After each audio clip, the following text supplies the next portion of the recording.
guys, I'm Nu-Trix, and today we're looking at strokes. Yeah, strokes. Strokes is weird, fun, modular, and weird.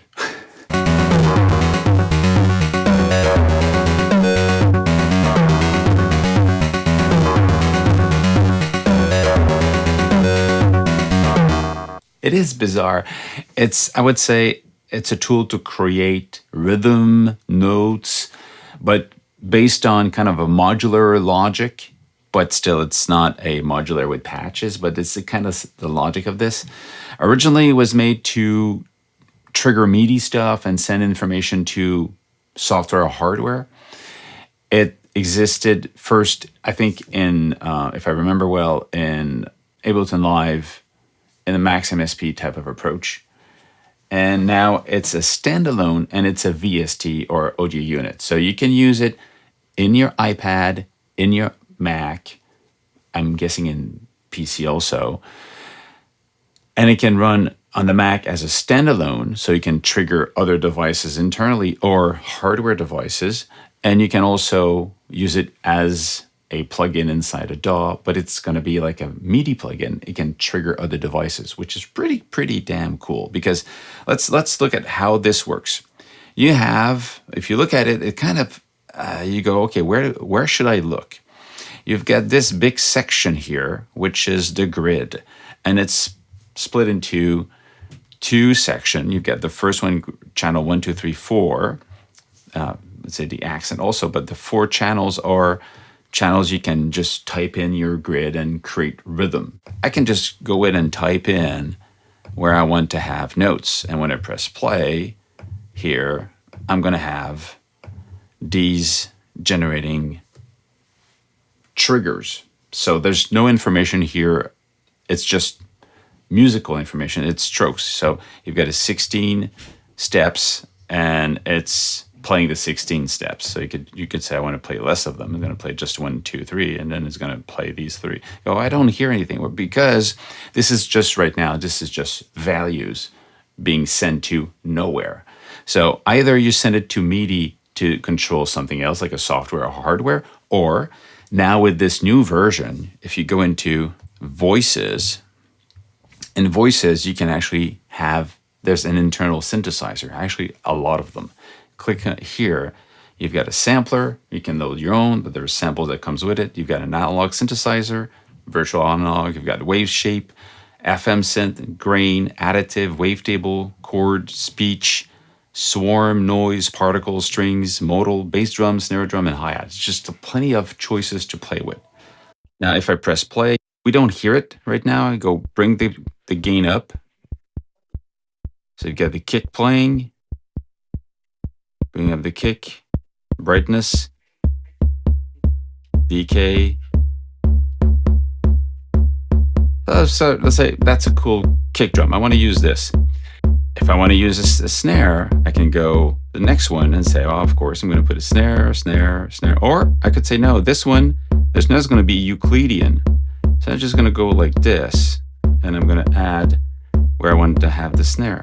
Or, and I say, well, I want to move it to here. So this is where my snares will be, or here, or yeah, this is where my snare, this one, the snare is going to be like that. So I'm going to go back to voices. I'm going to say, I want to have the snare. So let's go back to,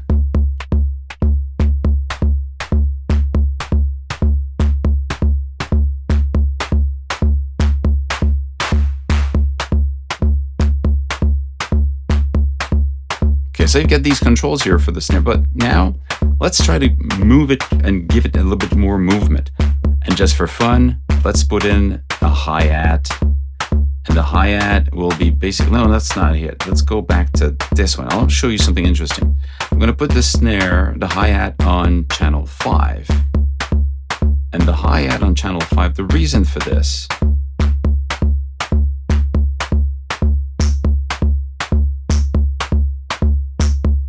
channel 5 here, these are not the same as the one we have on top. These grid now are reacting to the first one. So if I put it like this, So channel 5 now is reacting to channel 1. So every time there's something playing on channel 1, it plays with it. I click this one, it plays when channel 1 is not playing. See? So it plays in between when channel 1 is not playing. And there's different variation like that. So I like this one because it kind of plays when the kick is not playing. Let's keep it like that. Now, this is very static. I want it to move. There's a lot of things here I can use to move. If you look at the channel here, you've got the number of steps, you've got the grid. That's not a channel. Let's look at the grid. You've got the steps, which one are played. At the other end here, how it's going to play forward or backward, or forward and backward. See if you're going up and down. It's just balance between the two. You get the length of it. You can slow it down. Get the pitch on. It's going to play off. It's only going to play inverse.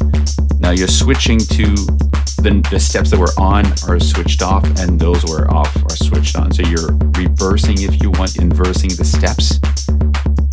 Let's go back to normal. And then these here is that every time you're going to trigger a step here, it's going to send a value to the weight channel A. So this could be used to control something else. That's going to be interesting to think about later on. And then you have also, if you look here on the matrix is a group of knobs. Let's say we move this a little bit like that. That's going to be going up in values. But you see that the 4 you have here are basically linked to the 4 playing here. So every time there's a step being played here, it goes a little bit further between these here. If you go channel 2, you see this one, tick, tick, tick, tick, tick. So it's playing these 4. And if your sequence is longer, it will actually play also the other ones. But because the sequence is being re-triggered, but if, let's say I would have, it will play up the 6th, the 8th of them. Again, you can just have value here.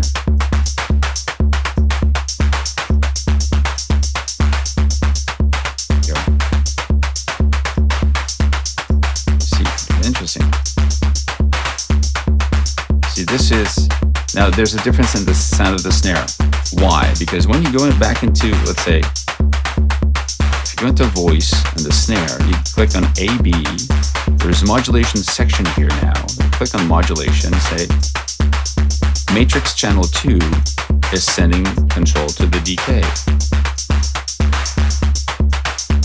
So you're controlling using this value here and this one here, the length of the DK of the snare. So right away you're creating movement in it.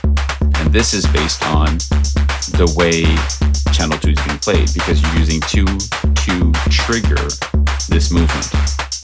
You could also say, I'm going to use the steps of channel 1 instead. So you go back to, instead of switching, you can just switch here. And I see snare drum. I can say, instead of weight channel 2, I can say I only use channel 1. So it's using now the value of channel 1 movement here.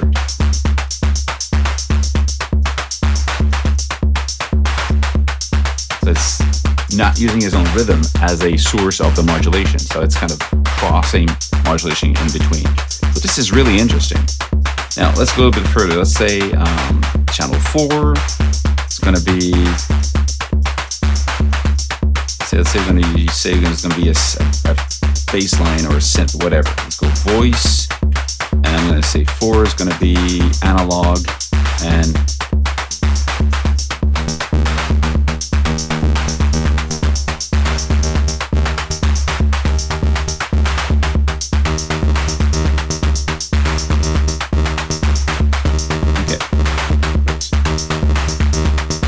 so you have this playing right now. Let's say I'm going to do some resonance.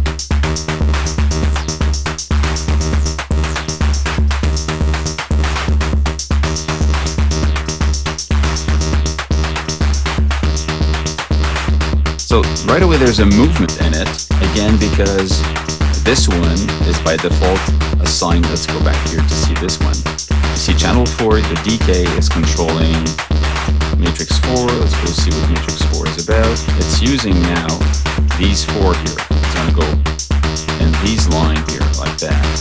And because there's already values in the knobs, these value now controls the bass, the DK of the bass or the synth sound. I want it to be lower right away. Now I want to have movement in the notes. I want the notes to have something else happening. So what I could do, I could say, well, let's go back here to the pitch and say pitch is going to be.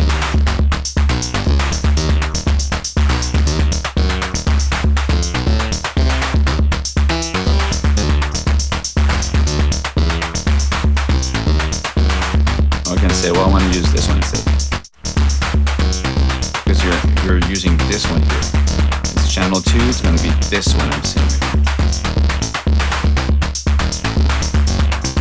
Okay, let's say I like this one. You go, it sounds a little bit bizarre, and you're right. I'm going to go this off. Do this one off. Let's not hear these for now.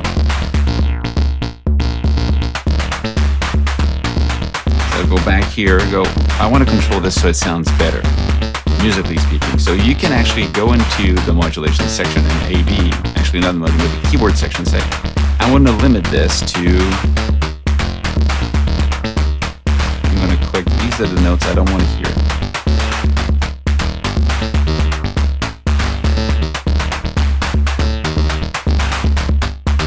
Or these are the notes I want to hear. So the other notes now cannot play.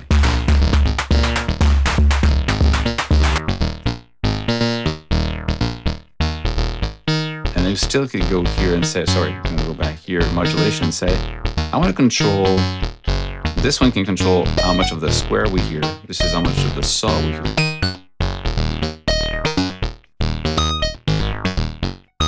So it's changing the pitch just of two of the oscillators.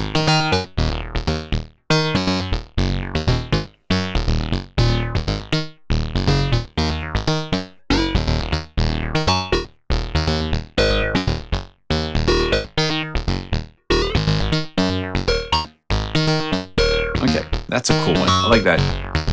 Oh, wait, it kind of sounds bizarre. Let's go back here and say.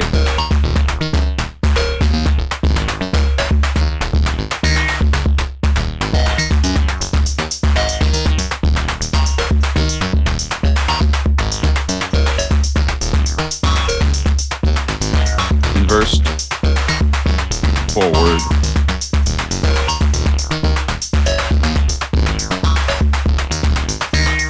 And every time you want to add a new one, you click pattern A, click on B.